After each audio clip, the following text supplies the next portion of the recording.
Morning, lockdown workshop. There's going to be a fair few strange noises today because I've got a frozen shoulder and I've got a back spasm and a couple of broken ribs, or at least dislocated ribs. They're not broken, they're just the soft tissue between them. So if I cough or move quick or turn, my back spasms and I squeal uncontrollably. So apologies for sounding like a little girl. But in the spirit of keeping moving, because that does seem to help, I'm going to try and clear up some little jobs I've not done for a while that needed doing. So, those of you who don't know, welcome to the Lockdown Workshop, by the way. Those of you who don't know, this is my old best bike. Probably when I retired her, she was probably about 8 years old. Done about 30,000 kilometers on it, and she developed a noise that I thought was the bottom bracket, so I chased the bottom bracket like you do, swapped the pedals out, bearings out on the pedals, put new bottom bracket in, even oh, that hurt, even changed the screws on the front gears, front rings, and still had this annoying creak that sounded like bottom bracket creak. It turns out it wasn't. Let's just show you what it was. I think some of you might have already seen this one if you've watched some of the earlier videos. So you can't really see it because I've cleaned the frame up, but you can just make out there some very tiny hairline fractures. And it's enough to click my nail across it. So it's about exactly where the bottom of the seat tube is. It's obviously a weak spot around there because of the seat tube's down there, and it's obviously been pushing against the front of that, and it's eventually failed. As well, the riv nuts here, bit of a shit design, the way they've done it, but even the riv nuts have corroded and split out the thing. That's not an issue because it's a circle and it's probably just the top laminate. That is an issue, that's cracked through. So potentially that could fail. Probably not catastrophically, but then oh, there goes my back again. There's also some hairline cracks on the front steer tube as well. So it was time to retire the old girl. I will get through this. The painkillers haven't kicked in yet. So we'll stick you back in the, let's have a look, see if you're centered up right. Yeah, you're about right. So what are we doing with her? Well, since then, this has been the turbo bike. So there's lots of myths about putting your frames on turbo trainers. It's a load of bollocks, really. If you're an engineer, you understand the laws of physics and where the moments of force are going up the frame. Trust me, whatever you are doing on a turbo trainer is going to be nothing compared to what you are doing taking a corner at 25 miles an hour with a 90 kilogram lump set on the saddle or higher, right? So the twisting forces and the forces of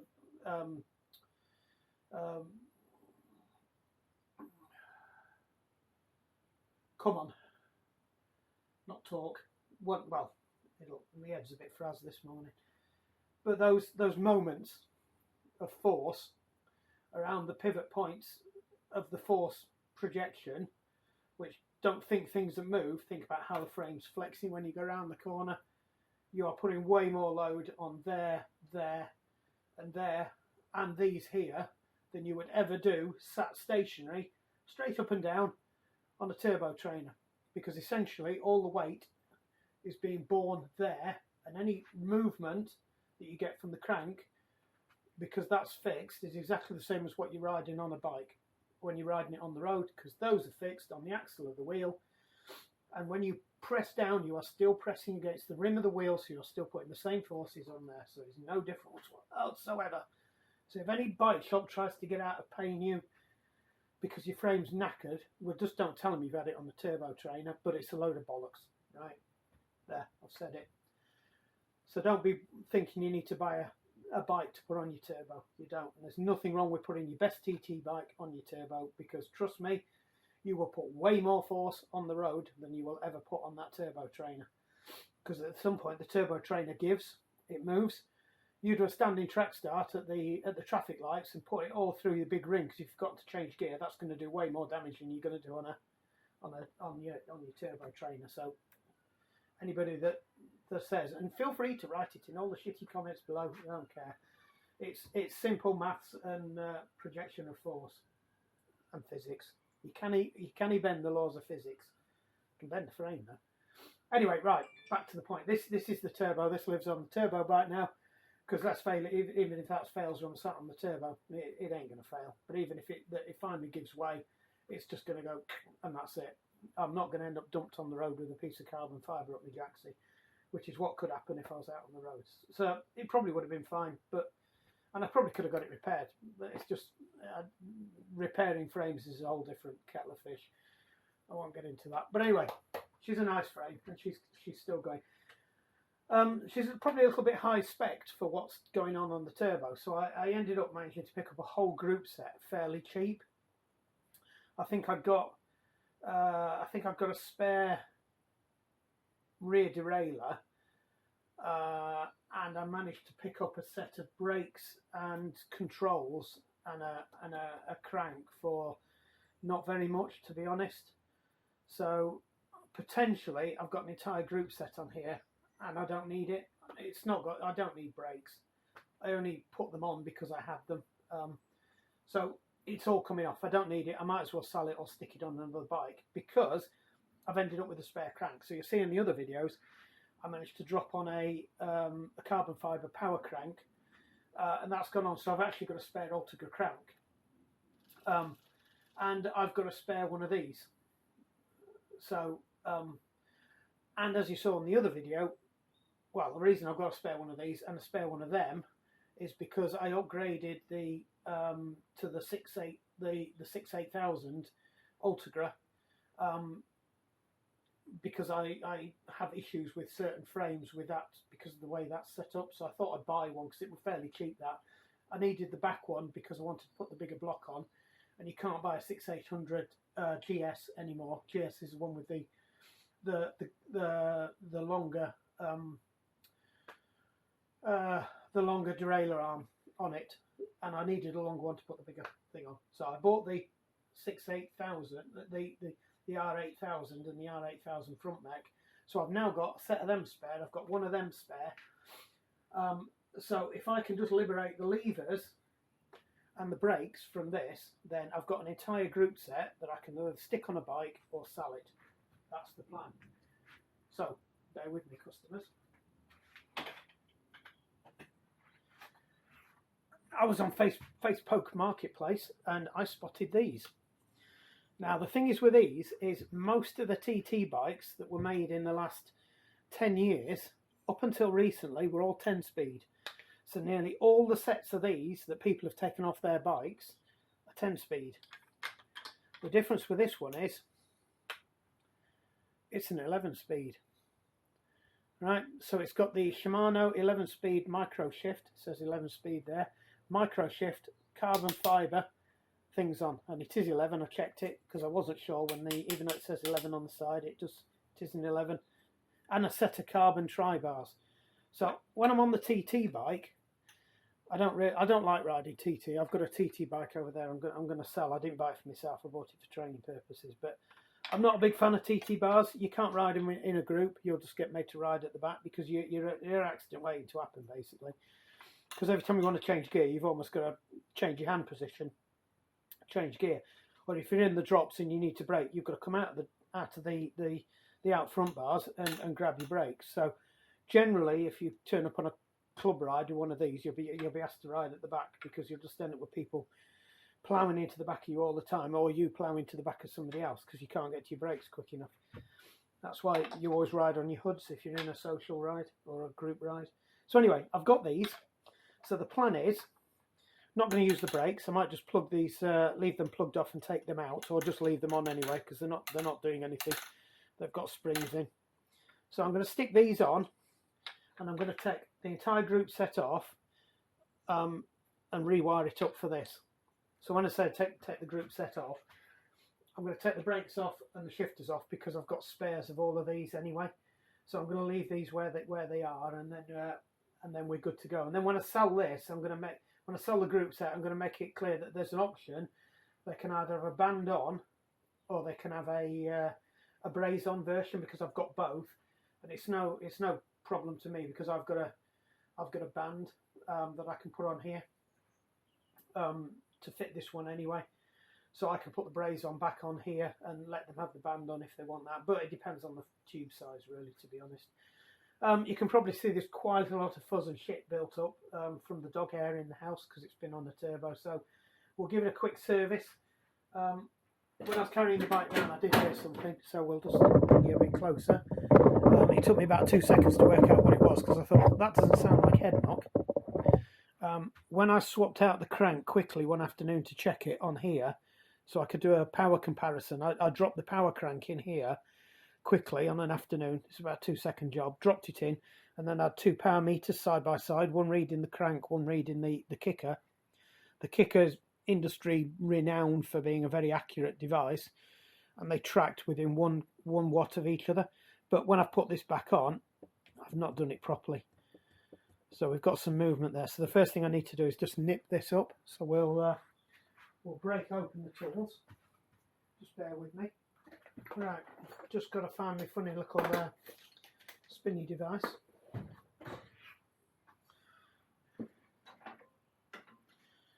$5 mil. I'm slacking off these. I have to be careful. One of these has got. I've had to replace the bolts on it. I think it was the other one. I think this one's got the original bolts in. Yeah, I've got the frame the other way around.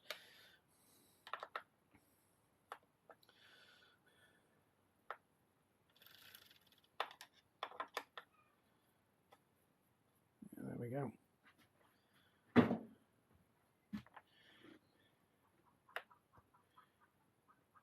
That's interesting.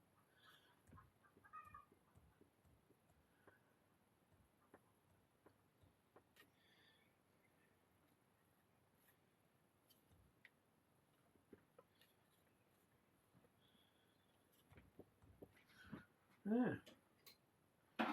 The plot thickens. We might. Oh, sorry about that. We might need a spacer actually. I wonder if I'm missing something.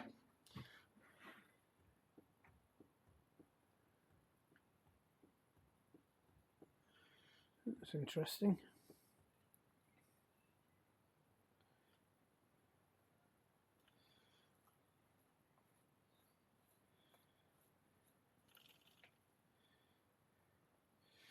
I can never remember. I think it's this front bit that has to pop up. I will go and find a pick.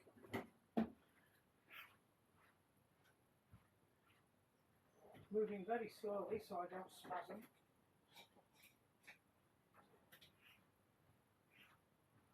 This is supposed to be a quick 2 second job, not after fixing. I do have another bottom bracket for this because the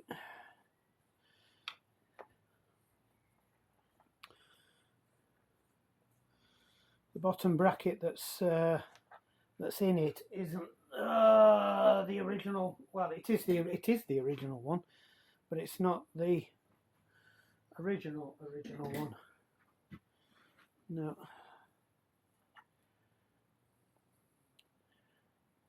So I'm wondering whether I need a spacer somewhere.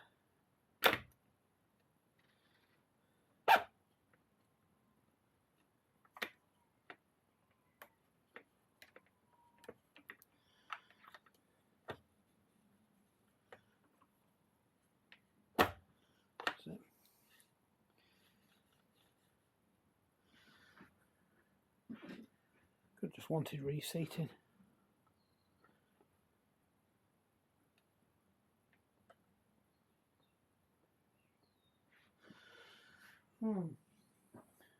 Give it another go.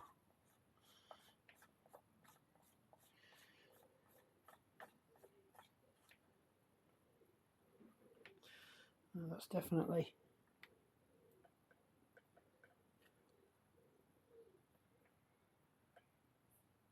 It's better. Shouldn't be able to do that any more than hand tight though. So I think that's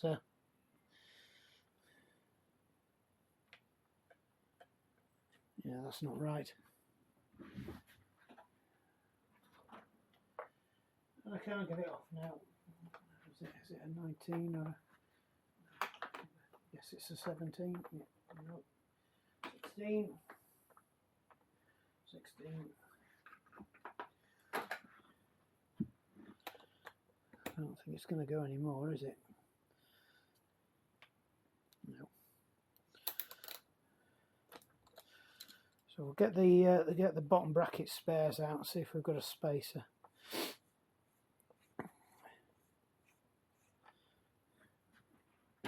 Or we just put the other bottom bracket in because it is a ceramic. Come on. There we go. Right, so let's see what we've got in here. It's not that one. Not that one, because I think that might be this one.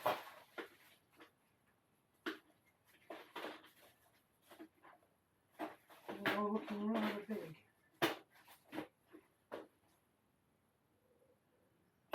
All the big spaces.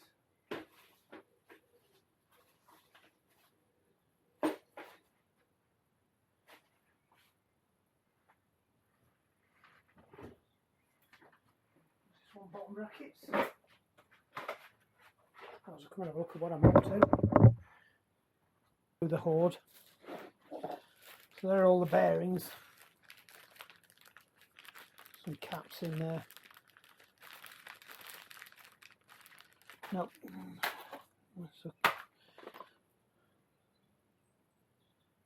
See, I could put these on. These FSA spacers, but it's not an FSA hub. I think the spacers that I've got in are bigger. What I'm looking for is one of the original spacers. That's an FSA ring. I think they sit there. These belong with this, basically. Another spacer there. So that's the wiper that sits with these. Right, so that's one FSA bottom bracket. This is another FSA bottom bracket, and that what we've got in is a it's not a push fit, it's a BB. So the ball bearings actually sit inside the frame casing itself with a couple of clips behind it, so they're slightly bigger than this. But I thought these were a standard size, and they worked on any of them. Now that's the ceramic one that was actually in this frame, and I took it out because I thought I could use this in another frame. So that's always an option. We can put this back in, and that will work okay. But I was just keeping that out because it's a bit overkill for the turbo. So what we might do is just pull one of these out and see where it matches up. It does look like we've got two different sizes again as well.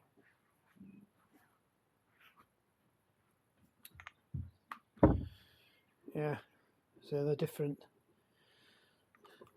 Depends what the shoulder's like. Don't know if you can see that. Yeah, the shoulder's even bigger on that, so these wouldn't work. So they are a completely different size. Both FSA. Now I thought I got some spacers for the 22mm, but I haven't. Now if I haven't, what I'm going to have to do is put this bottom bracket back in. I didn't really want to, but it might be where we have to be, unfortunately. Nope, that doesn't fit. Pretty sure that doesn't fit. That's off something else. I can't see that there's anything else I could fit in there. This is a spring washer we can put in.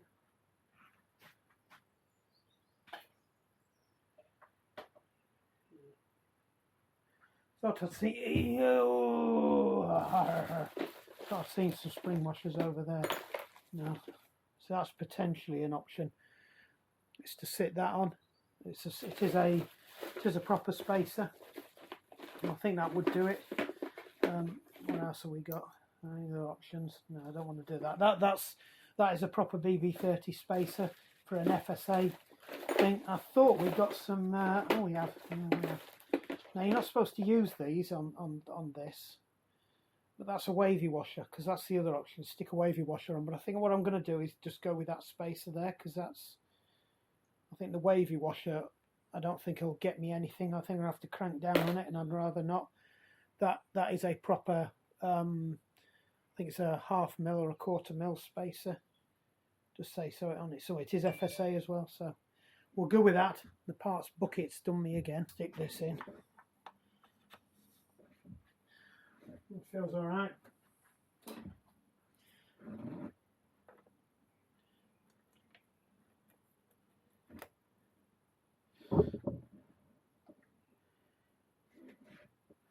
Another wavy washer there. Actually, that is the right wavy washer to go on the outside, actually, which I would prefer to do. So let me rescue that one, because the only downside to doing that is if I get some bearing chatter, that the bearings will rip that to pieces. So what we'll do is we'll put that on. Then we're not pressing a spring onto the bearing itself.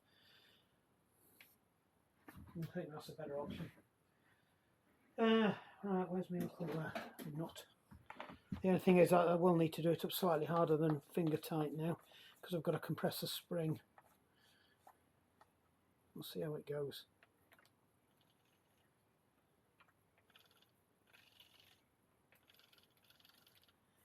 Oh, that's weird. I'm wondering whether whether one of the bearings has slipped out of its thing, because that is stiff.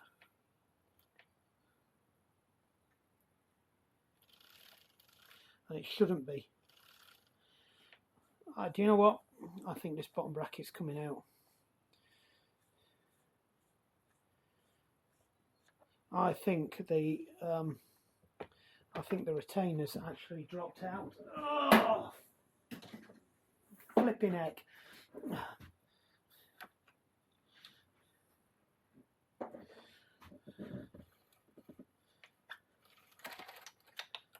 Right. So the bearings are held in here by a clip, and I'm wondering whether one of the clips has moved and partially come out, and the bearing's not where it should be now. The bearing's moved in. So I think we're going to write this one. We're gonna chop this one down to. I should have left it as it was. And we'll pop these bearings out. I can't remember how easy it is to get them out. I think I might need the bearing extraction toolkit.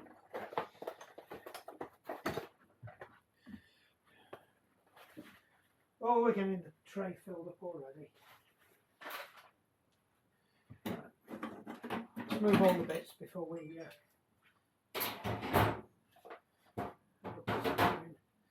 grab it all. Parts I can't find. Right.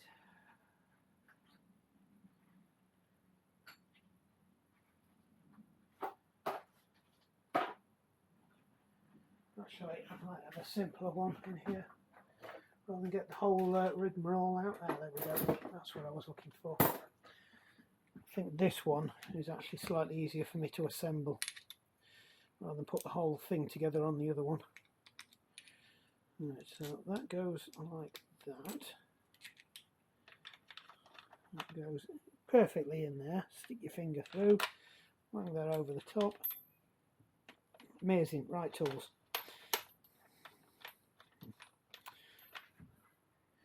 Would be if I'm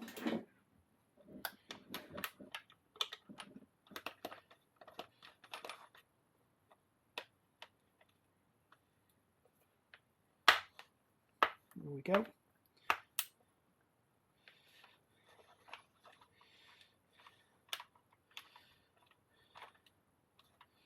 This is where I find out it's actually been pulling on the metal spring and not on the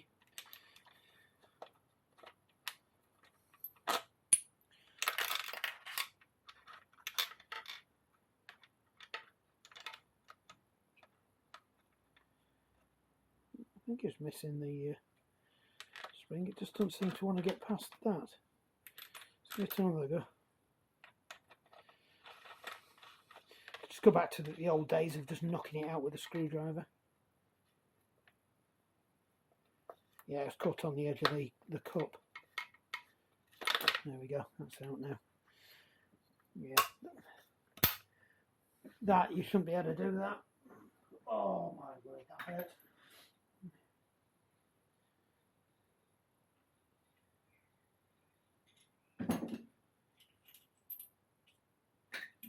Ceramic bearings as well then. Puppies. Right, let's see if I can get that out of there.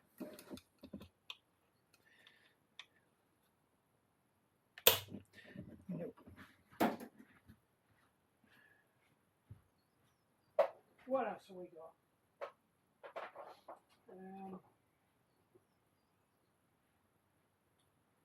You'll do. I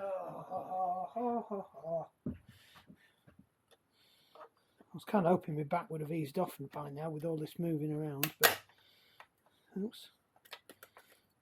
Come on. Don't be a pain.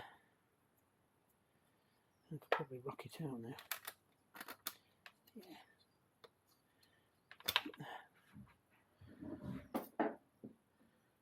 Yeah.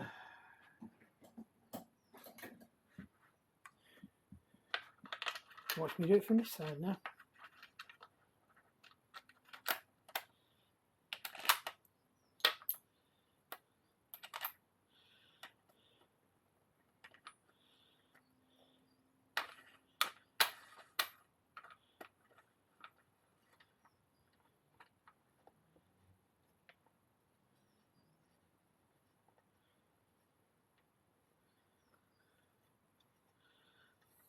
Probably find it comes out alright on this one.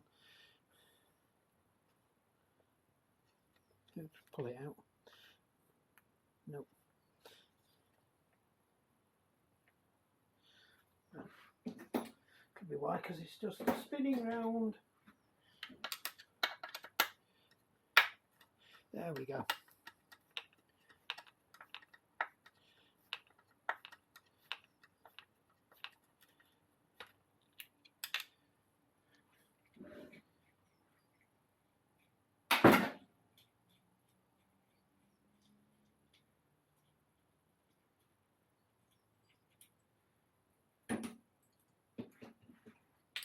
Right, so you watch me.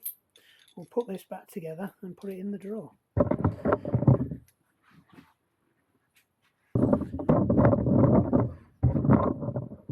We are trying to be a bit more organised now, so I'll just tie wrap them lot together. We'll chuck them in the spare parts bin. These are brand new bearings and they are ceramic bearings, so there's no reason why they can't have a fruitful life elsewhere. It's not in that bottom bracket.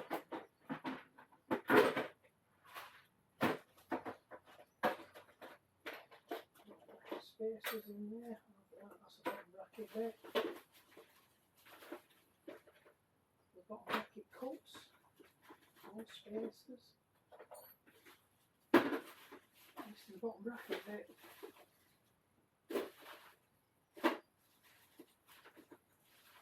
Who knows where that has gone?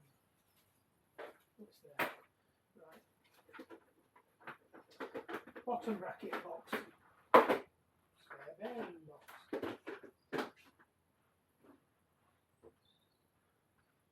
Get rid of that one now. Oh, there we go again. Hooey. Right. Let's stick the. No, I need the bottom bracket box again. Forgot we haven't put that in. So this is a piece of kit. I paid about 50 quid for this about 8 years ago because the original bottom bracket just went within 6 months of me riding it in wet weather in the summer.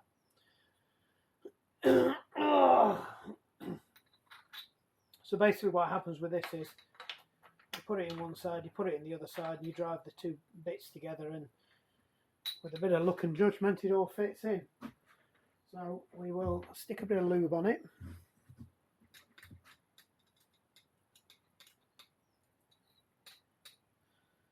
A bit on that as well, just to help its travel. There is a left and a right. That goes in there, that goes in there, and hopefully the two line up. But yeah, that's right.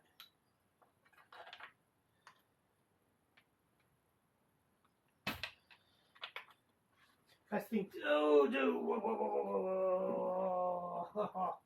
That was a big one. It's like I'm having bloody contractions. We'll use a puller to pull that in. So we'll need to get this out now.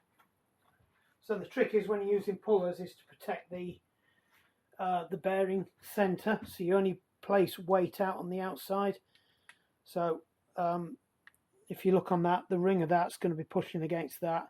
So that's the one I want, and then I just put a cup on there. And that should do it. Let me find the cup. There we go.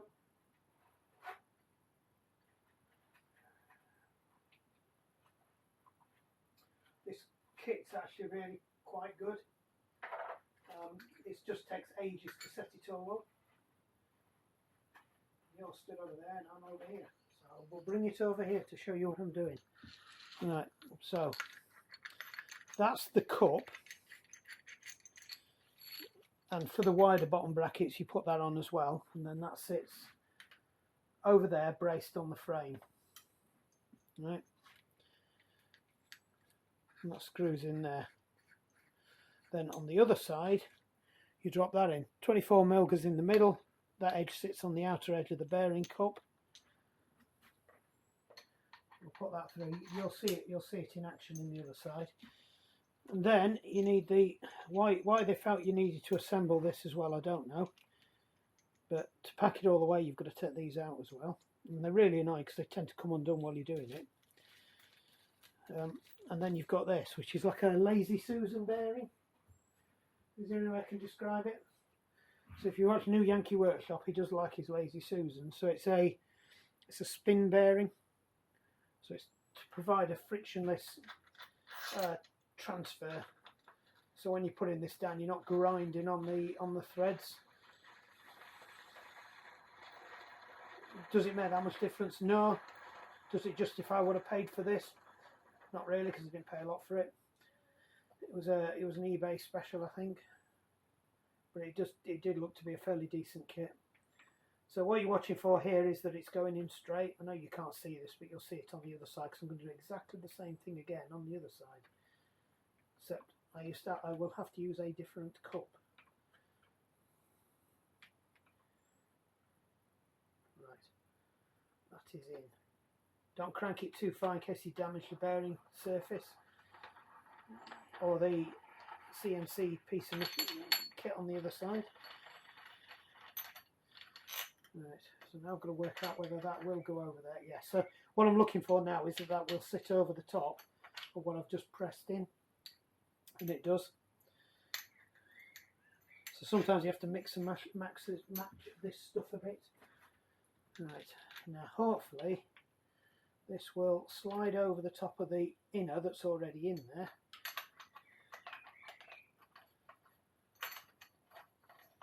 So we'll just wind that up and you'll get to see this side going in now. Just make sure all my threads are through, so it's got the maximum chance. There we go, all my threads are through. That's clear, that's on the frame. That's sitting in there.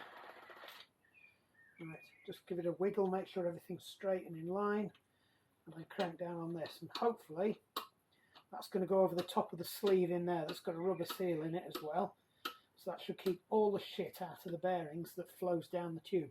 This bike does have an issue with that. The water gets sprayed up there, and when I first got this frame, it would regularly fill up with water, and that's what took the bottom bracket out, because there's no protective sleeve in there.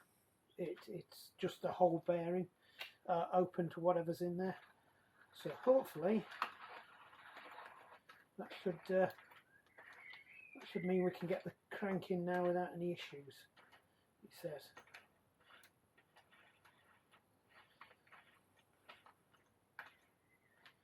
So the good thing about having this lazy Susan effect thing going on here that it runs on is that this doesn't chew into that, because that's machined accurately as well to sit inside a 22mm, and you don't want it being rounded over.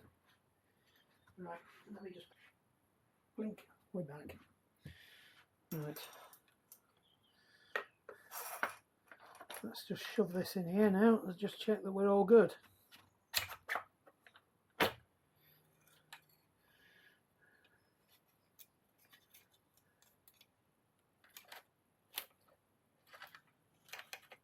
Always feed your chain from the bottom. Right, that seems to be moving pretty good.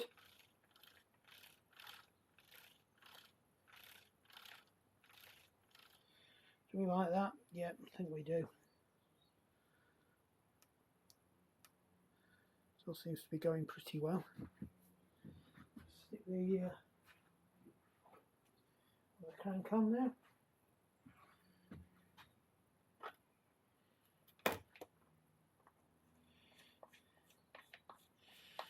Now we should not have head knock when I do it up finger tight. Oh. Yep, that's good. There we go again, just for good measure. Let's have another one. Right, torque wrench, I think they're 12. Is it 12 to 14? 12 to 14. So we'll go 13. That's it. Halfway house. That's the 5mm.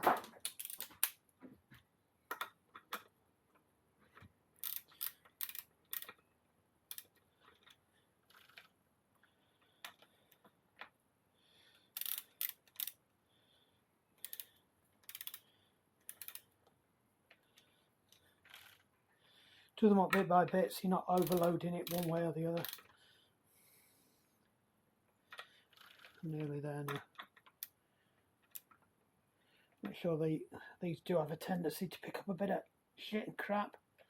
So always make sure with these crank arms that they're quite a shallow bolt. So I've had a few where you can see somebody's been in and made a bit of a mess of it.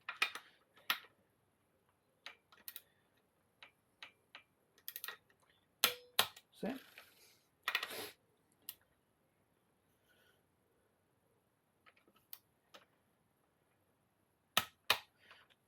Check the other side because we'll have caught it up, so we'll take some pressure off. There we go.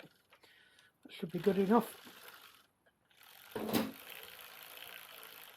Right.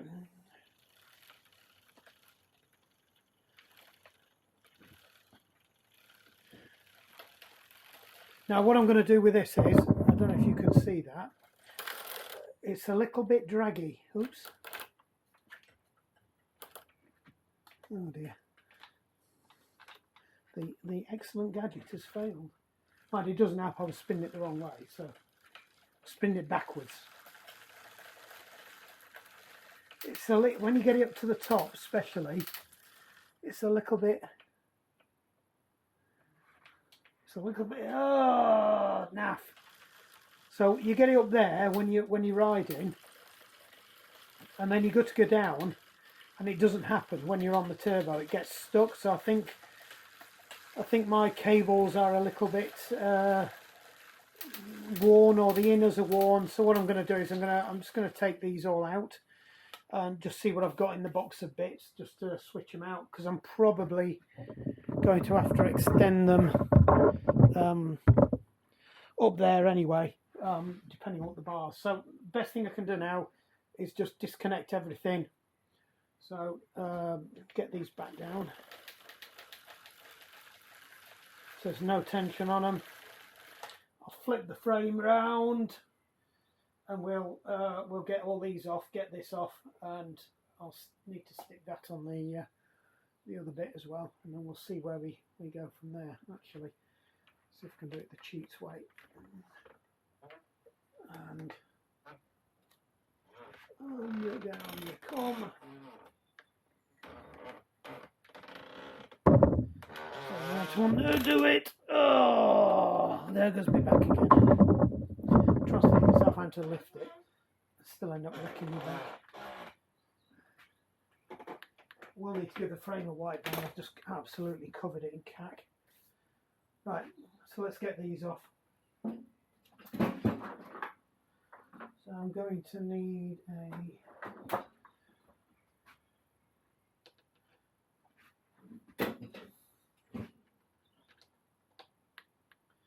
that's right, yeah, because they use 5mm on everything except for everything that they don't use 5mm on. Right, so that's out to there now. I have to get that off there. Oh, don't do that.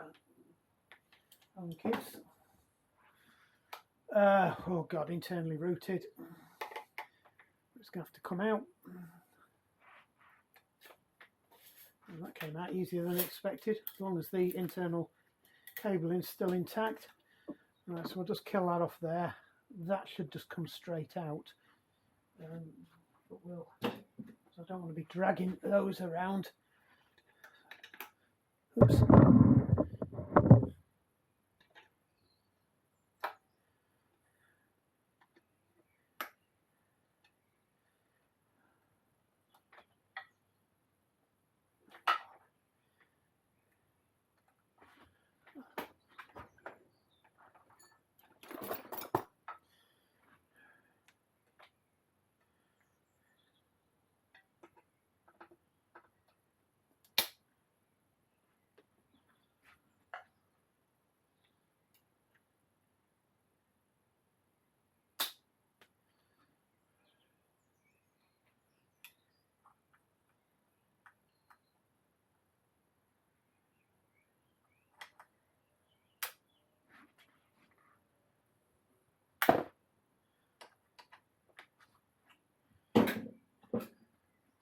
I don't know why I did that.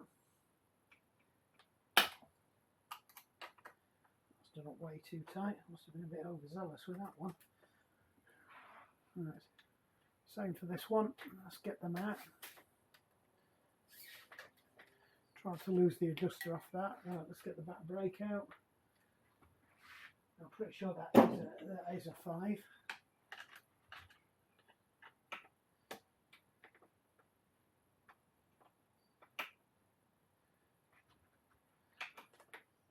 Back brake's always been a bit ropey on this bike. Come on. That's annoying. That might end up staying there.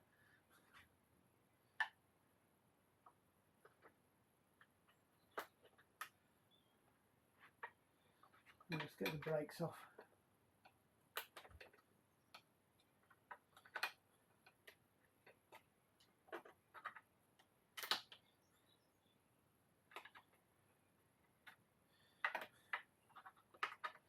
This is where the ratchet might be a good idea.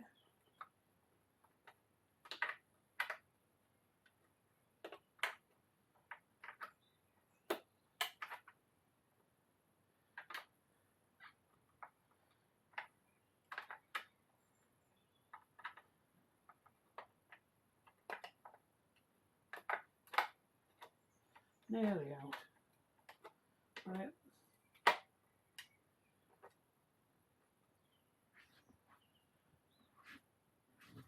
Start to assemble all the bits. I think we can just knock this out using the Allen kit. There we go.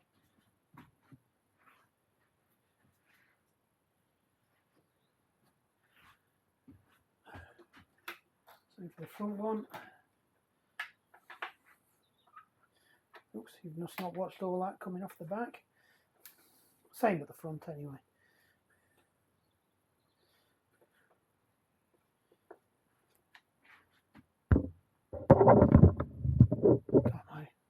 Oh, little spasm. The contractions are coming closer together. Hope this is entertaining for everybody.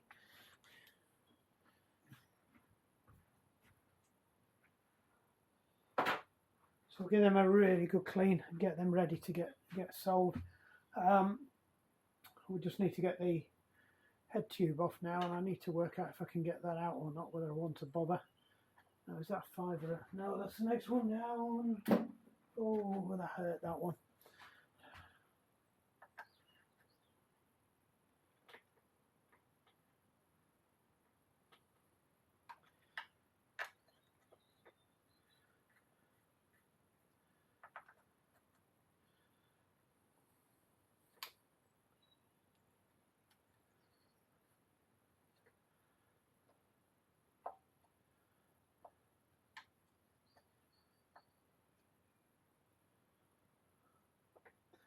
Question is, oh, flip, that hurts.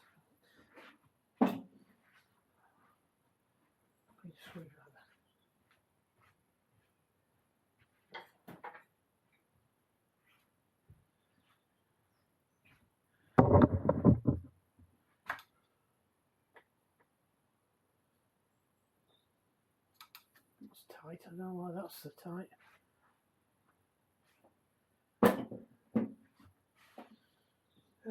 Pretty sure this one's a 15. Nope. 6. Let's use all of the sizes.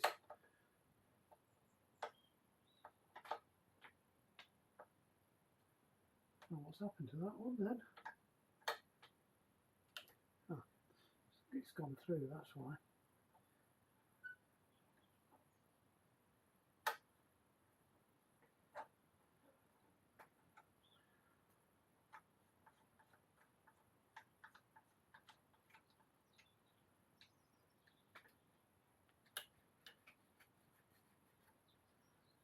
There we go.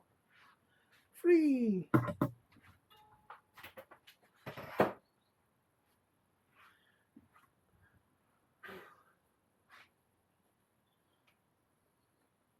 Right, so I have got a short stem that I am not using, which should fit the bars I'm putting on, he says, rather optimistically.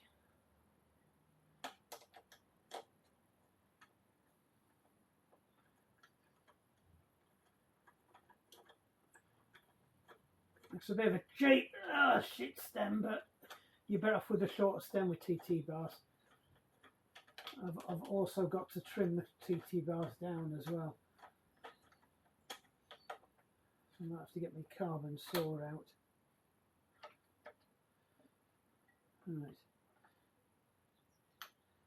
That's near enough. It has to be about 6mm tension. In fact, we're not going to tighten them. Just a finger tight job on them. Door handle tight, as I call it. So imagine a force turning a door handle. That's it. I just need to stick the bars on here now.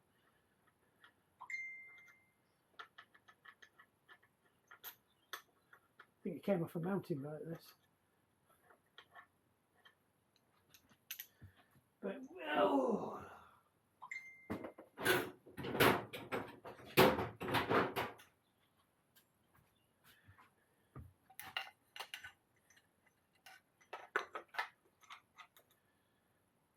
Oh, that's a bit of a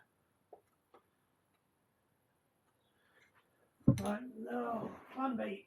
Oh, it's for skinny bars, so that's not going to work. I realise that.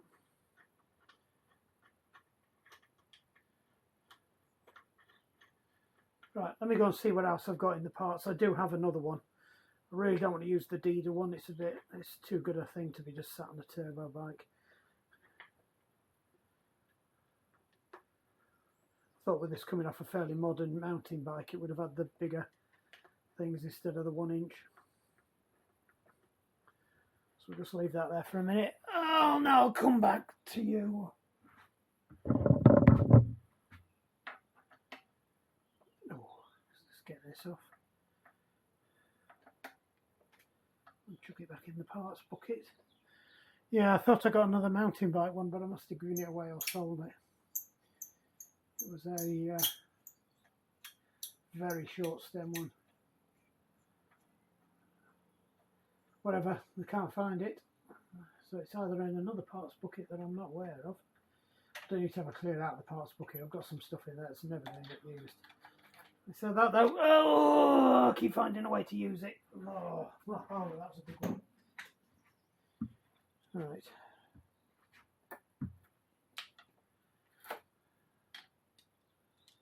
So this is actually the original stem off this bike.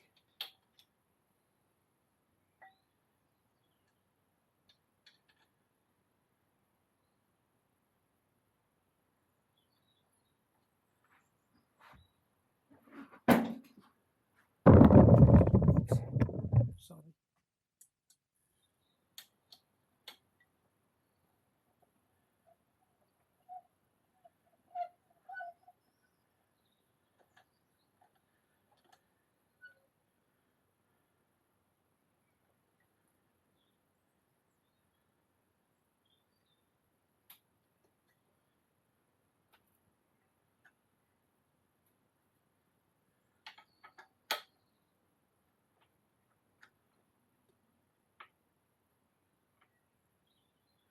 Bit overzealous with the tightening there. Not planet I thought I was on. It's not exactly going to matter for getting your head knock on these though. Nope.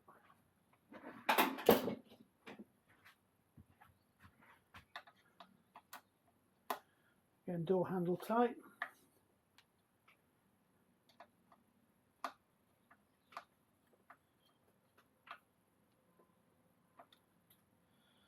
Just whip these off, and a third size. Oh god, that was a big one.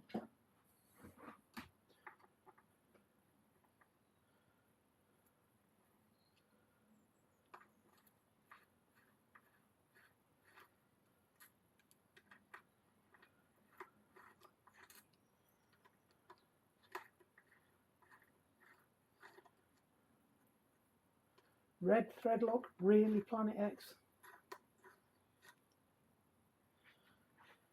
Oh, they don't want that to come off, did they?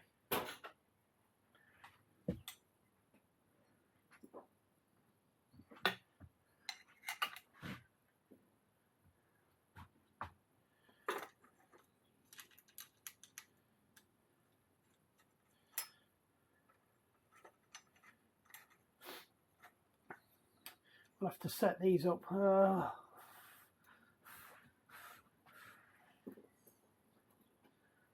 Promise, because I've got a frozen shoulder as well. When I'm putting my arm up and down, it's triggering the back spasms.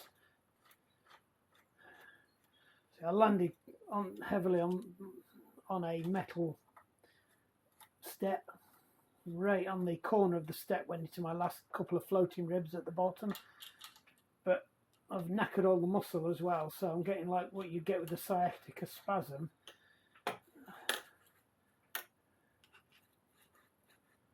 Right.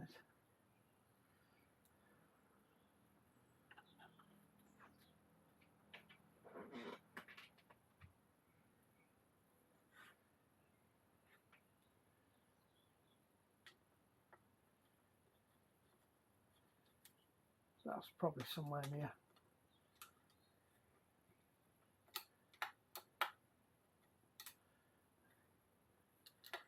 That needs to come out one, that needs to go in one.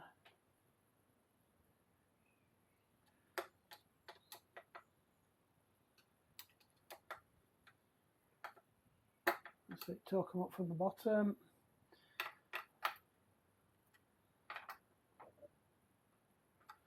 I'm not bothered about torquing them exactly. But, oh, we'll get complaints if we don't.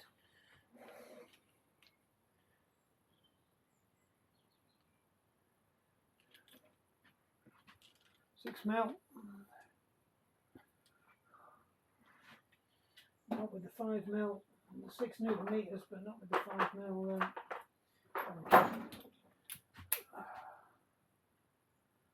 That's not even centered.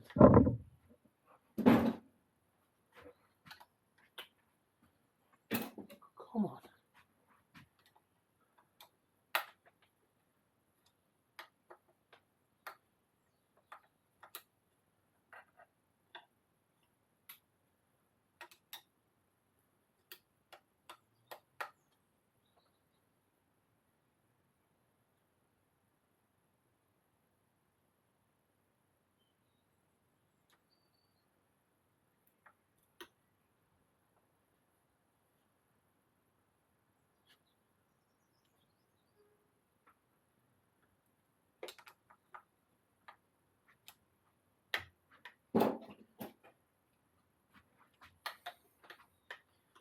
Can't open sometime, then the naproxen will kick in, take the muscle spasms away, because it's the muscle spasms that are causing most of the problems now.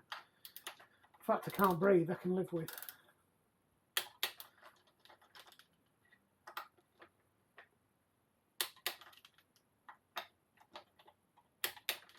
There we go.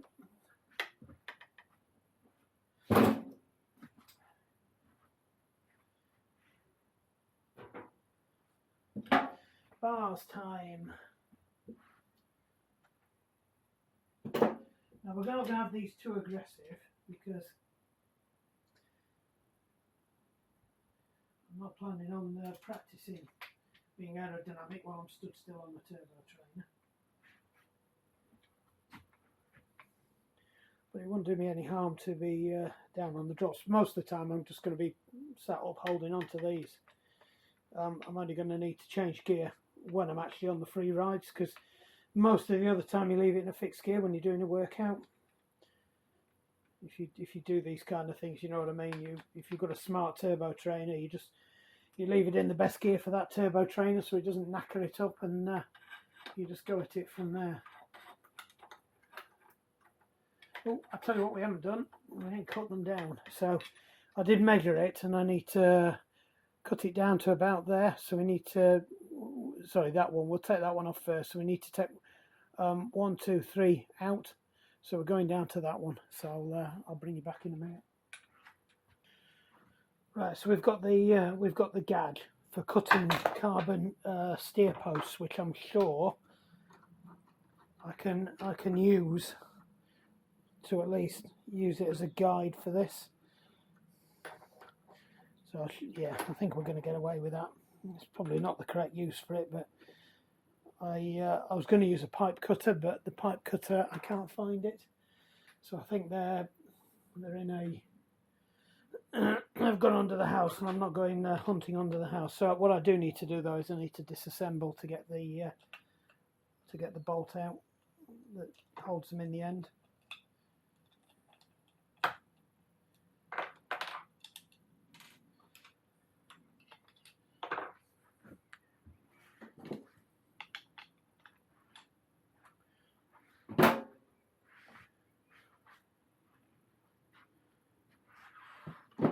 How have I managed to lose? That's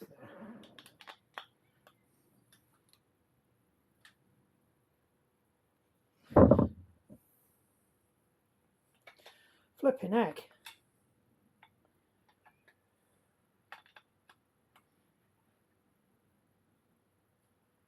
Aha. Reverse thread. There you go. They're a bit of a con, these, because it does say carbon on them, but it's just carbon covered. It's a very thin piece of aluminium with carbon over the outside, so it says Trimax carbon. They ain't really, they're aluminium. Just to beware what you are buying. Right, I think the best way for me to do this is to... So, that's that one. I'm going to go one more.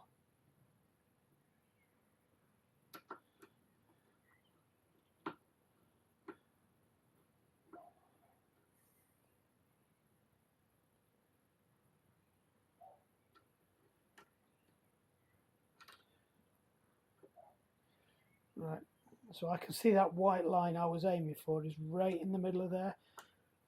Just got to be careful not to over clamp it, because it's not designed for that curvature and it will crush it. So we've got a really good, if I can reach over without spasming, there we go, there goes the spasm. And I'm going to be cutting on my wrong side, which actually works out fine. So gently go through it.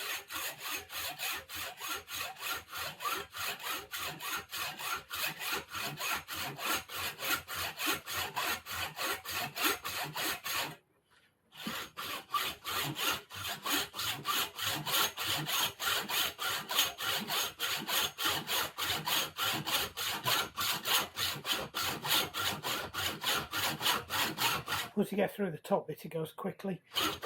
You're cutting through less timber until you get through to the bottom bit, and then you're going through again. Timber, metal.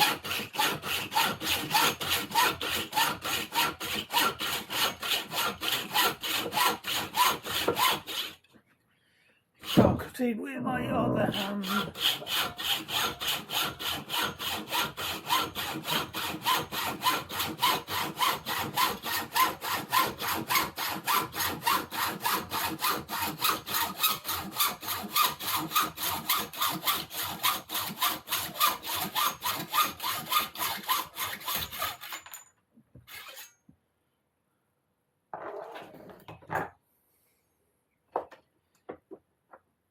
Oops, wrong one. There you go, perfect, nice and flat. You can stick that back in there now. No issues there. Just can't remember which way this went up.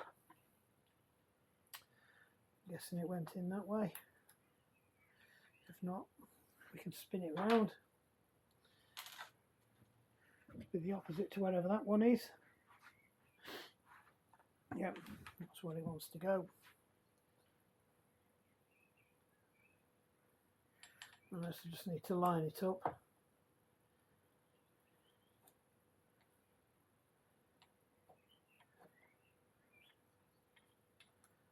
So it wants to be so that that is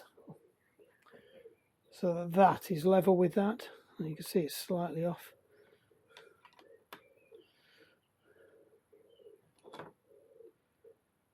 There you go. Doesn't need to be uber tight. It was way too tight before.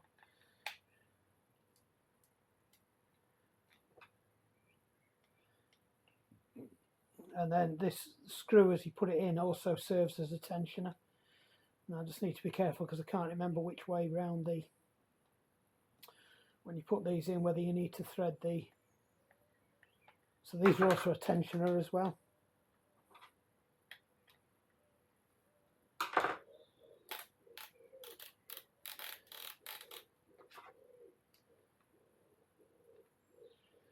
That's it.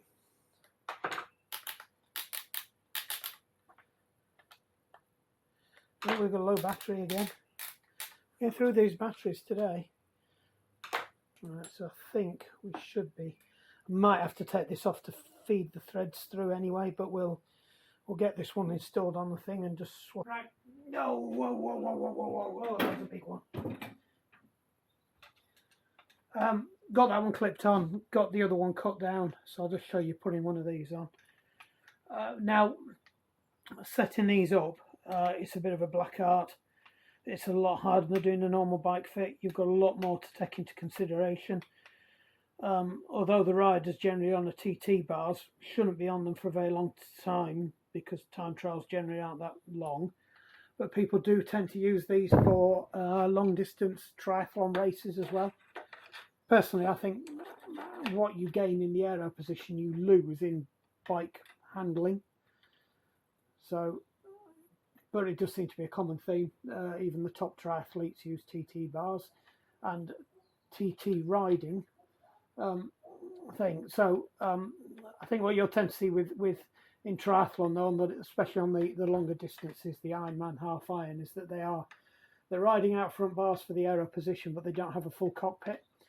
So what I mean by that is they've still got a set of normal road bike drops on with the gears and everything on there, rather than on the controllers unless they're riding Di2, and then they've got controllers on the drop handlebars and up here as well. But the brakes are certainly there, so when they come out of the drops, they are riding their bike as normal. They've got full control on the drops. So when they need to get into the technical stuff, they do have control over the bikes. Have I got that balanced at all? No. Don't think I had. So I'll just slacken that off, typical, because I've just got it lined up as well. So we will turn that one a couple of turns more.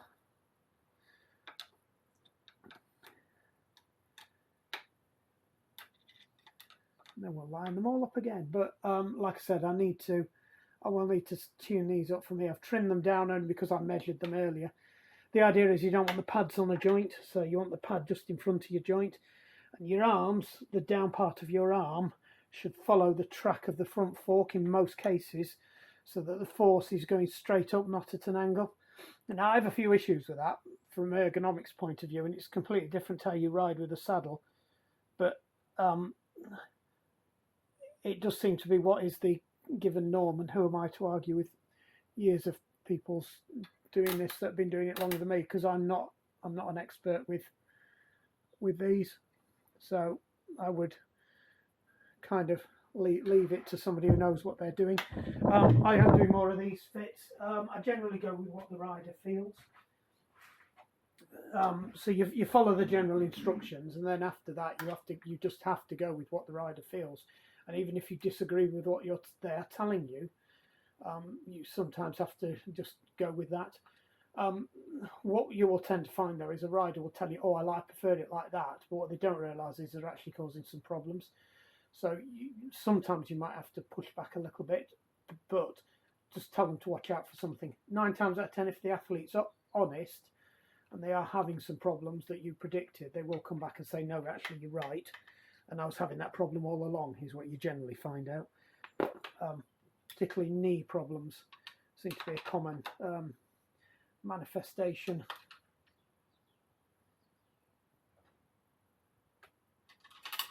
If you haven't got your position right, lower back and knee problems are generally the common theme.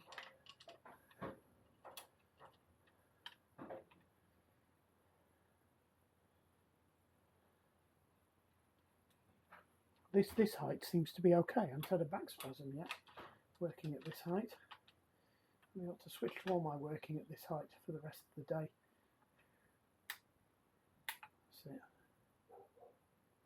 Not to over tighten it. So 1, 2, 3, 4, 5, 6. Way up. What's gone off there?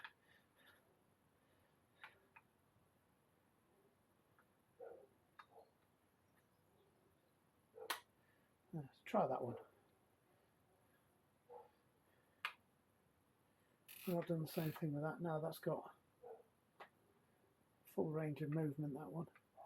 So let's try that again. 1, 2, 3, 4, 5, 6, 7, 8, 9, 10, 11. That's it. All 11 gears.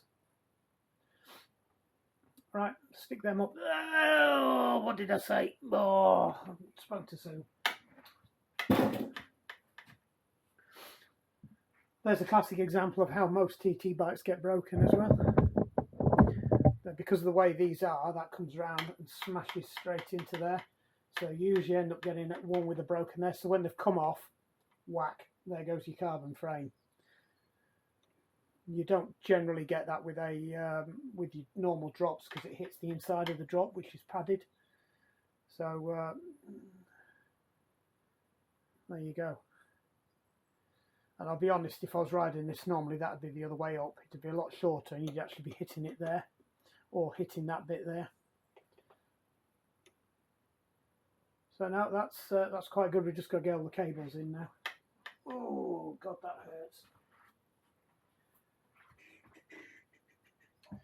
In the parts box. So I've found some. So all I need to do now is just feed this through here. And this is where I'll probably find now that I should have done this earlier. Actually, I think the other way around might be a better option. Then we've just got to fish that out of there now. That's my pointy picky thing.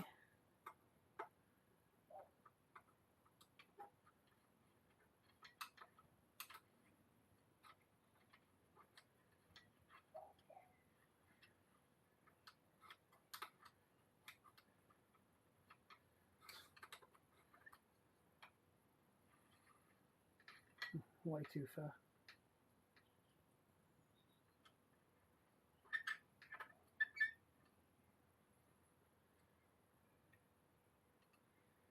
So when I get to there,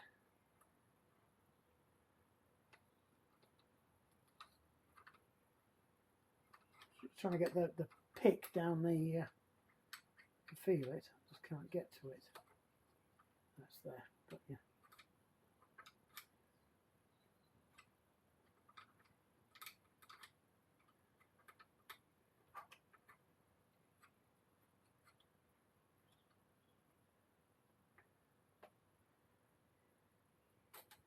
There we go. And that goes into there. Now, does it go in with a gap or not?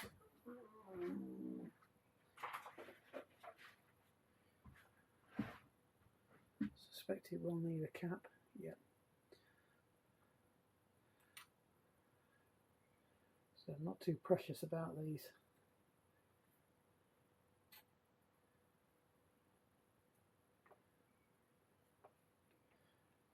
Some of this is going to be tucked away under tape anyway. Right, so that now comes out, and that needs to go. So that's the front. Yeah, that's the. No, that's the front. That's the rear. So the rear needs to go into that one there.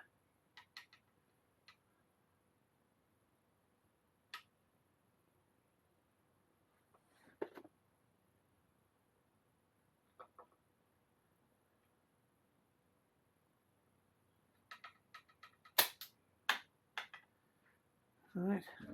Oh! Back with a vengeance now. Oh, that hurt.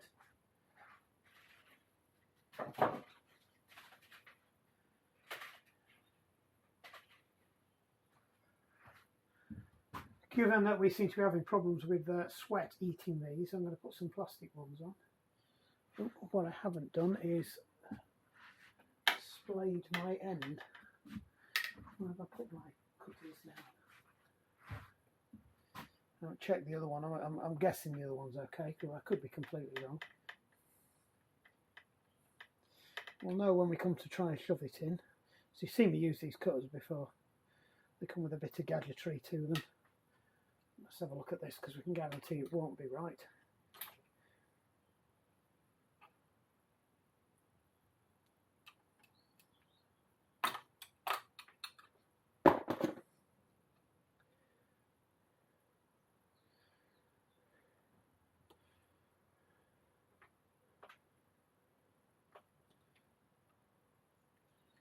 Right.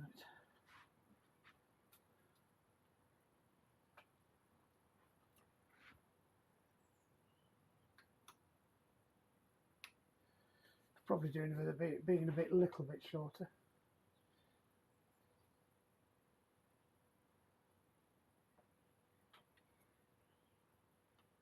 Yeah.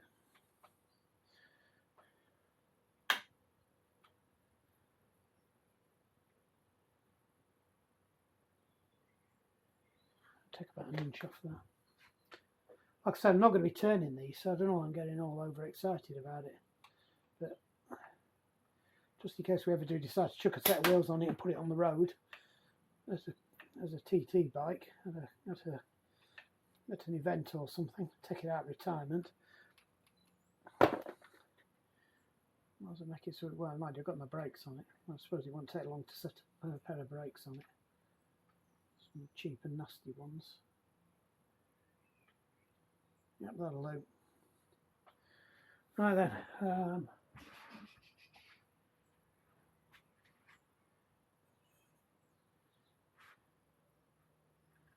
that looks well ropey. That looks well ropey. That looks well ropey.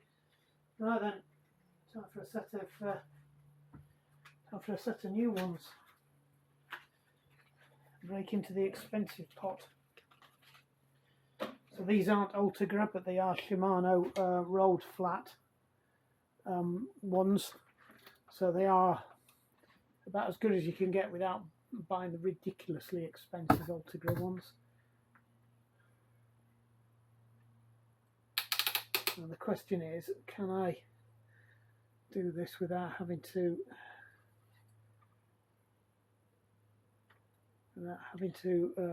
backfeed it all?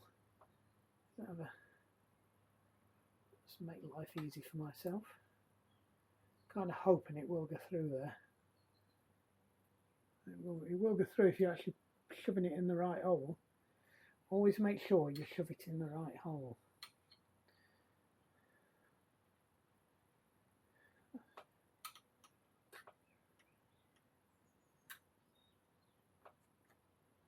Right.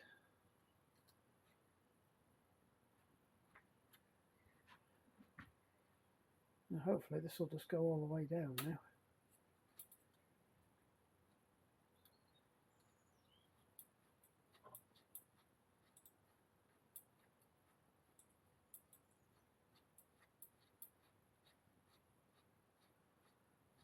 At some point that's going to, oh, holy moly, that's going to pop out the bottom.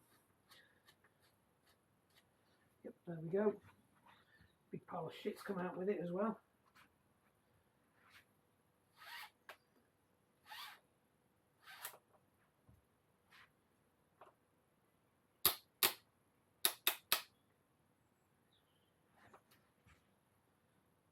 So I'll just switch you down.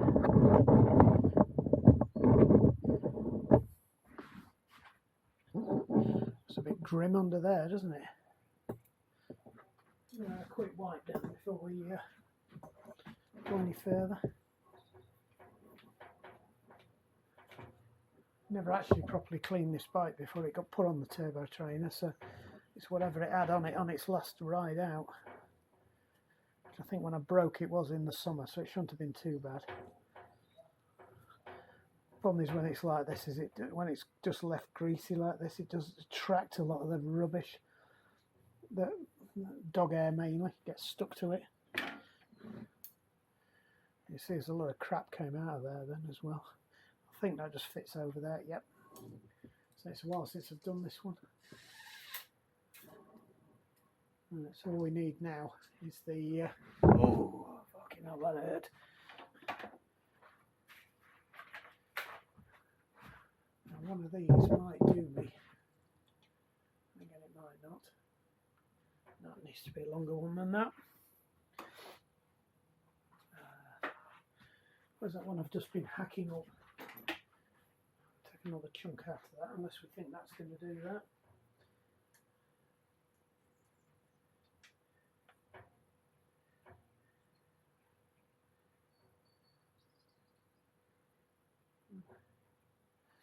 Might do that, so we'll use this one.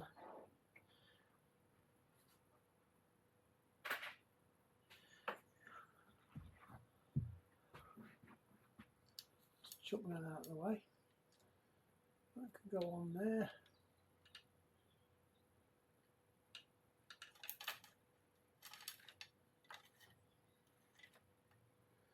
That'll do it. Near enough.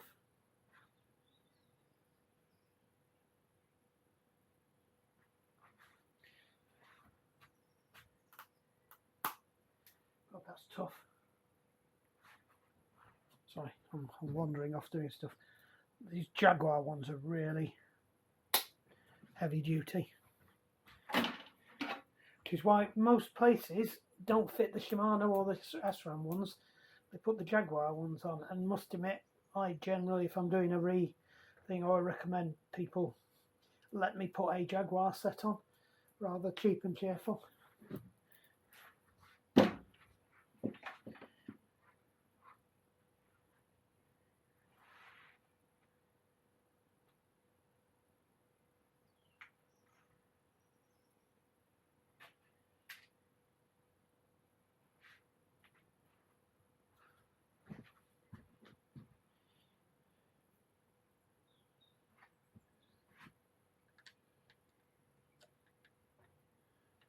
I know you're supposed to have a different end on this one, but I don't care because it's not going to be going outside unless I'm really desperate. Yeah, I don't know why I'm doing that either.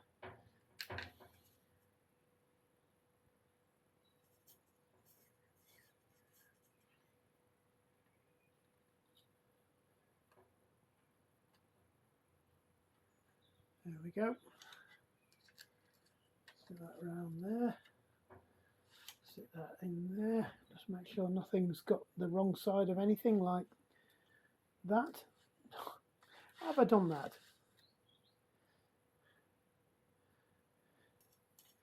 Why don't you tell me I've done that? Still don't know how I did that. Let's have another go. Guy went straight in this time.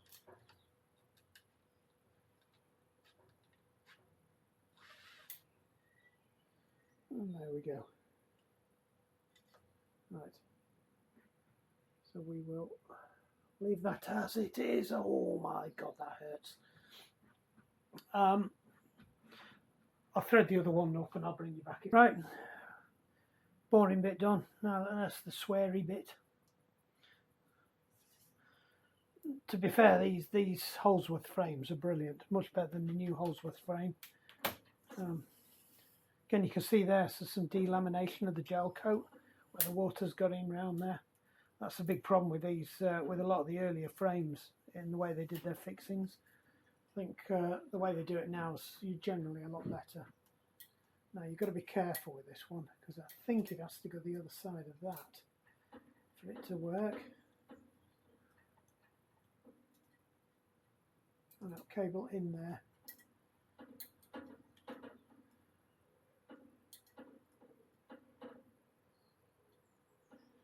Okay, well, ow, ow, ow, ow, ow, ow, ow. The long way round.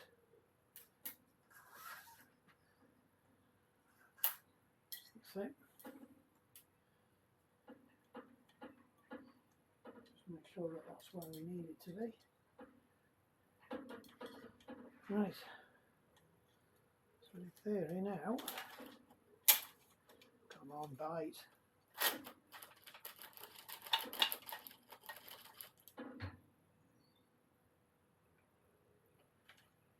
With a stiff link.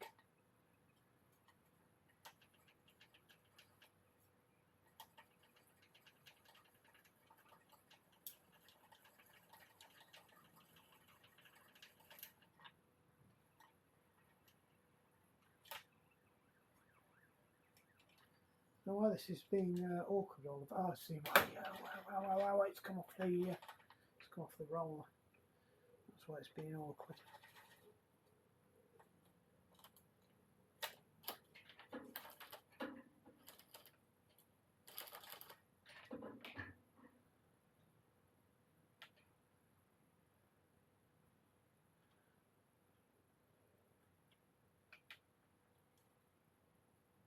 That's interesting.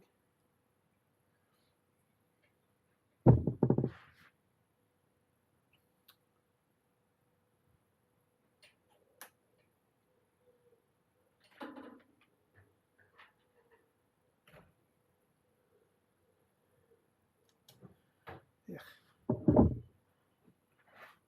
Right. So we are in a position where we can test the front one now.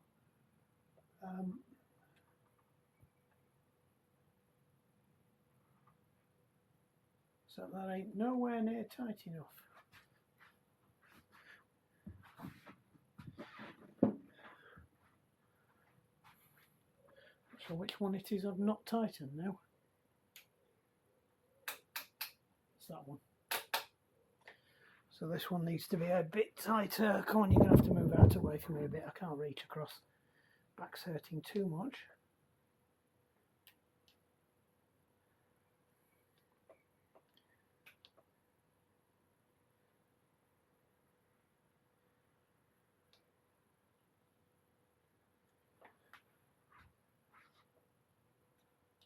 That's good.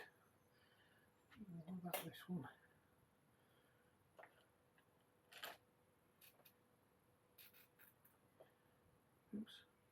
I haven't tightened up that one.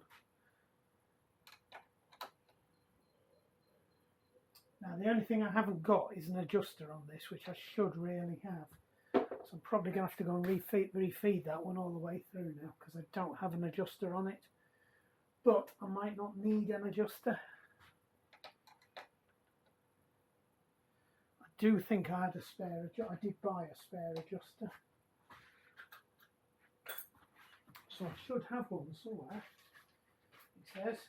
Because I'm pretty sure I bought one. It might be in the brakes.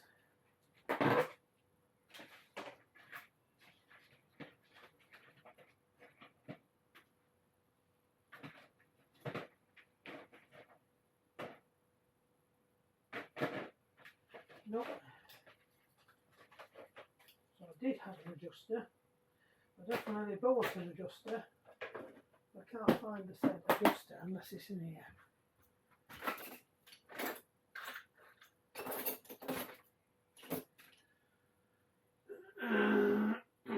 So we might have to manage it without an adjuster. See how we go. The good thing about these is that they're trimmed. They're trimmed. They're not indexed.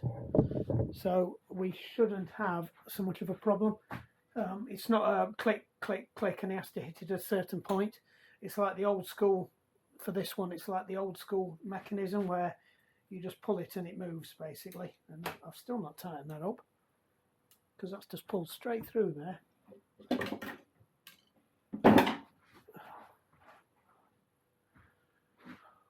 My back won't take all this leaning over. Now I put the little one down and I can't find it.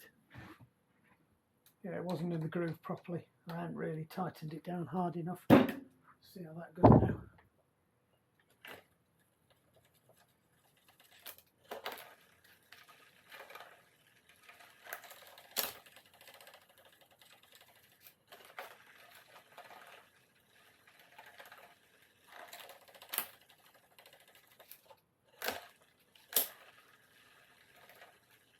Could take a bit of slack out of that, to be honest.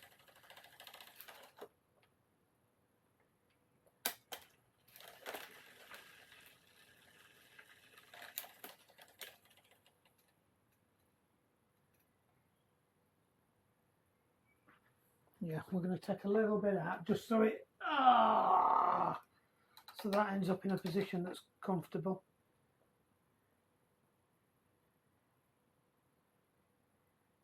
So see how that one goes. Might go too far the other way this time now, which is the way most things normally happen. That's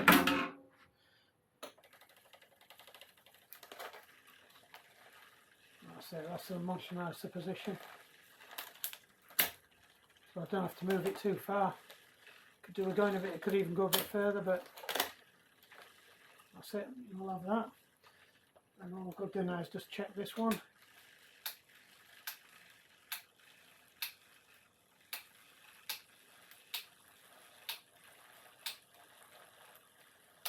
Right.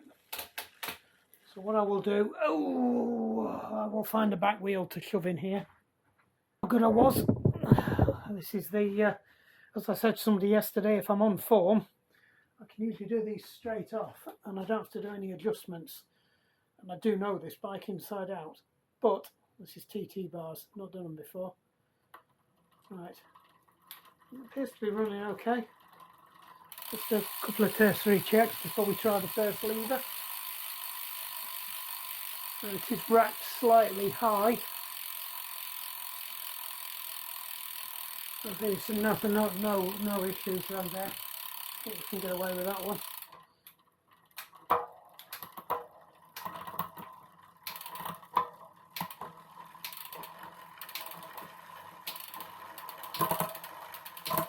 Boom, and there she has it.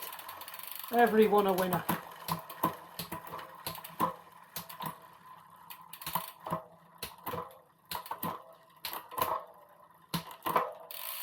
Spot on. Can't go any lower than that. Perfect. What Reggie would have looked like if he was a TT bike.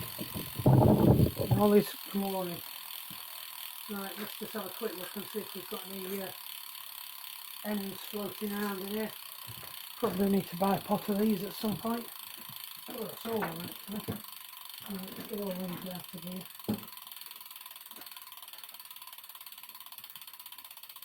I can go and pay this pot.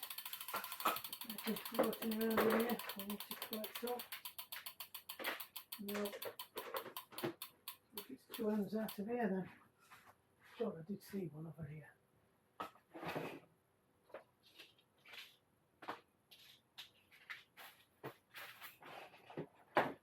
Must have scooted it with all the rubbish. Oh, we've got a big bee. Is that a tree bee? That's a tree bee. I hope it's not making a nest in here. You're getting evicted. Come on, tree bee, out you go. You can't live in here. I'll let you out that door in a minute when I finish with this.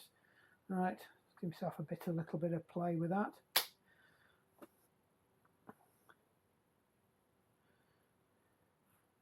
Paying attention. Why didn't you tell me I was trying to shove it on the wrong end? No, I don't know about any hole's a goal. A hole would be a goal. Is that the big one or the smaller one? No, that's the right one. That's it. And just tuck it out of the way so that bear doesn't feel he needs to eat it. Same with this one.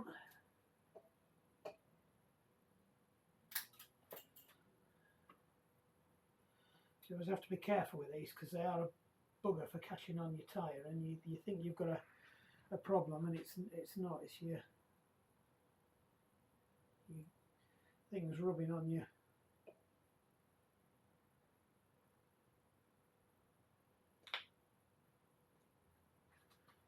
There we go. Right, let's just do that quick tertiary check.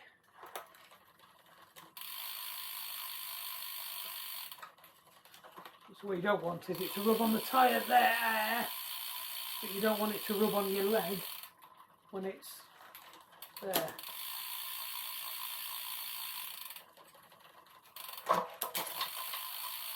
And you certainly don't want it to do that. You might need some adjustment on this. That's going a bit too far.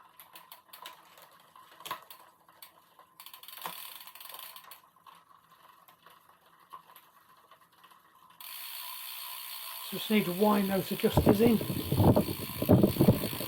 suspect with the indexer before it was at the top of the index, and so it wasn't an issue.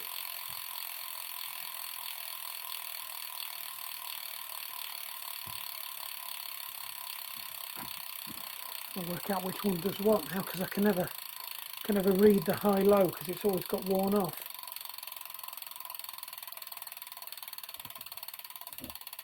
I can't see because you're in the way.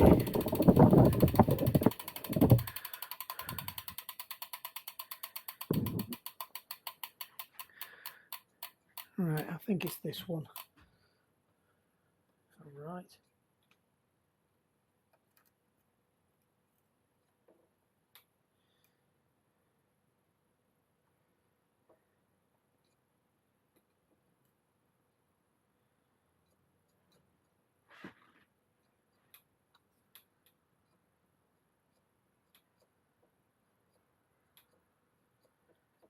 Yeah, and then that one would hit that one there.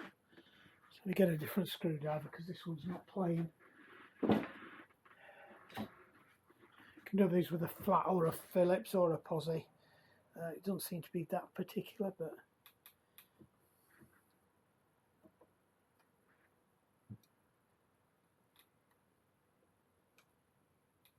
yeah, I've got the right one. Right, let's just check that so I've not overdone it. Just get it up into a neutral gear.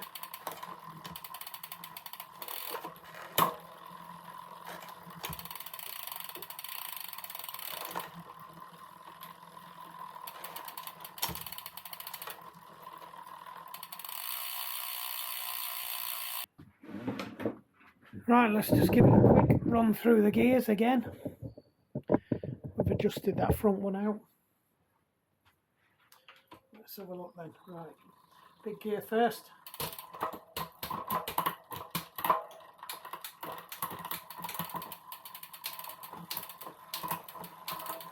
Plug in crisp, drop it into the little ring. And you've got your trims anyway, and naturally there because it's a proper setup, and then check it goes all the way down. At least that one on there, because you don't want to go any lower because that would be crossing. And then we'll go back up.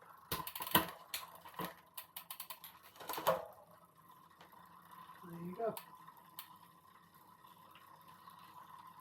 Job's a good one.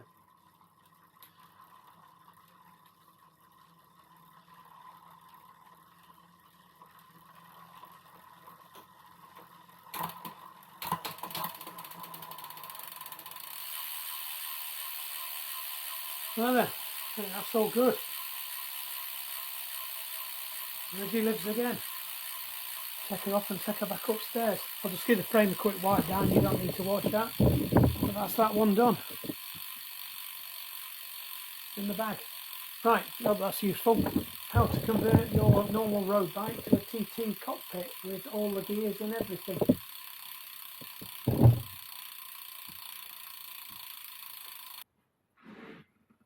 Yep, right. Oh, there goes the back again. Time for a wrap up. Give the frame a quick wipe down, got all the mucky paw prints off it. I've got the Garmin mount back on as well. Give the chain a quick clean over and got all the dog fur out of it, so that should be ready to go back on the thing. So it's supposed to be a relatively straightforward job, but we end up having to do a bit of a number on the crank. We've had to put all new gear cables on, but we knew that anyway because they were getting a bit crusty. And they were the original gear cables from the bike that I built up almost 8 years ago. In its first service from Planet X, it was in a bit of a state. The the cables were frayed. Some of the outers weren't quite the right length, and they were in a bit of a state. So I just re-cabled the whole lot, stripped the whole lot down, and it's essentially been like that ever since. So it did about 8 years like that, and then when I retired it to the the turbo trainer, I didn't change anything. I just left it the same. So essentially that's it. And it's still all right, but the last few times I've been using it on the turbo trainer, because I just stay in one gear most of the time.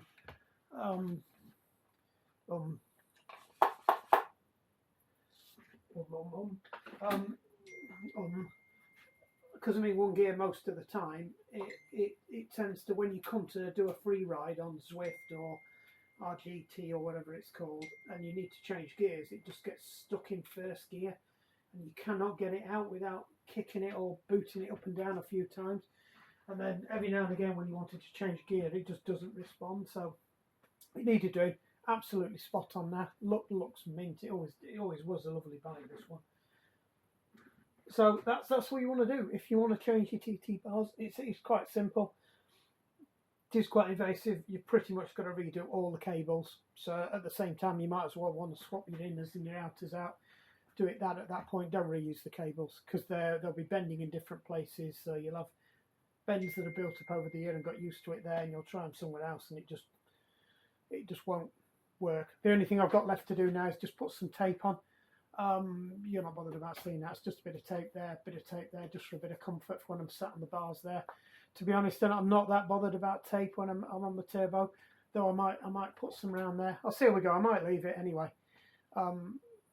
because it's easy to wipe down. The tape just traps the moisture behind it, and it just ends up stinky. At least if it's like this, it's dry, and it's not like, it's not a massive problem. Might be a bit of an issue in the winter when it's cold. Other than that, I think we're good to go. On to the next problem. So the next job is I'm trying to track down a clunk in the Junior Holdsworth Junior that I've had ever since I put the bike together. I've always thought it was the bottom bracket, but somebody said it might be the back free hub. I poo-pooed it initially, but I do like to challenge things, so I went away and had to think about it. My reasoning for poo-pooing it was I get the clunk regardless of wheels, so it would be if I change the wheels, I shouldn't get the clunk. But there's part of me that now I'm thinking about it, is the clunk worse when I've got the Campag wheels on than it is when I've got the Planet X AL30s on? I think it might be.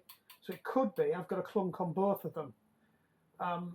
So I'm going to have a look at that, check that out, because it could quite possibly be that the pores in the free hub on the Campag have gone, or the cassette has gone on one of them, and that's what the clunking noise is. Or it could be bearings going, anything like that. So we'll tear into them and have a look. I'm just a bit about doing it because I've got a big 100-mile race this weekend.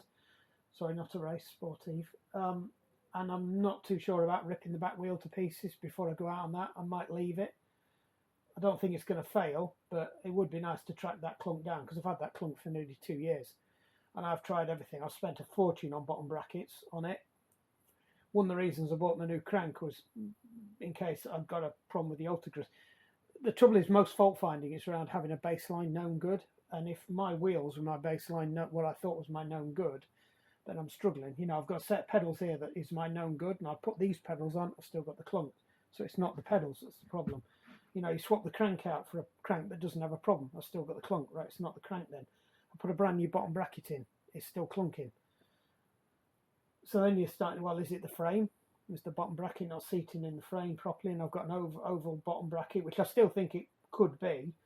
But I'm going to investigate the back thing, because I did have a bit of a clunk on this frame as well. That's what made me think initially it was the bottom bracket. They've gone, not the frame. It was only when the frame started creaking when I wasn't pedaling, and then I bounced up and down on the saddle a bit and it was creaking. So at that point I thought, frame's knacked. So there you go. Fault finding. There you go. Like I said, I hope that's been useful.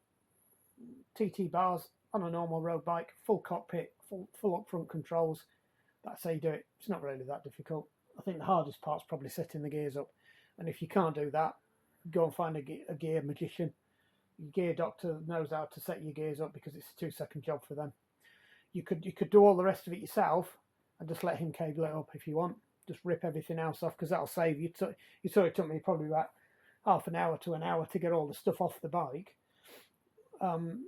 Just give it to them and say, stick me some new cables on there and sort my thing out. Anyway, right, waffling.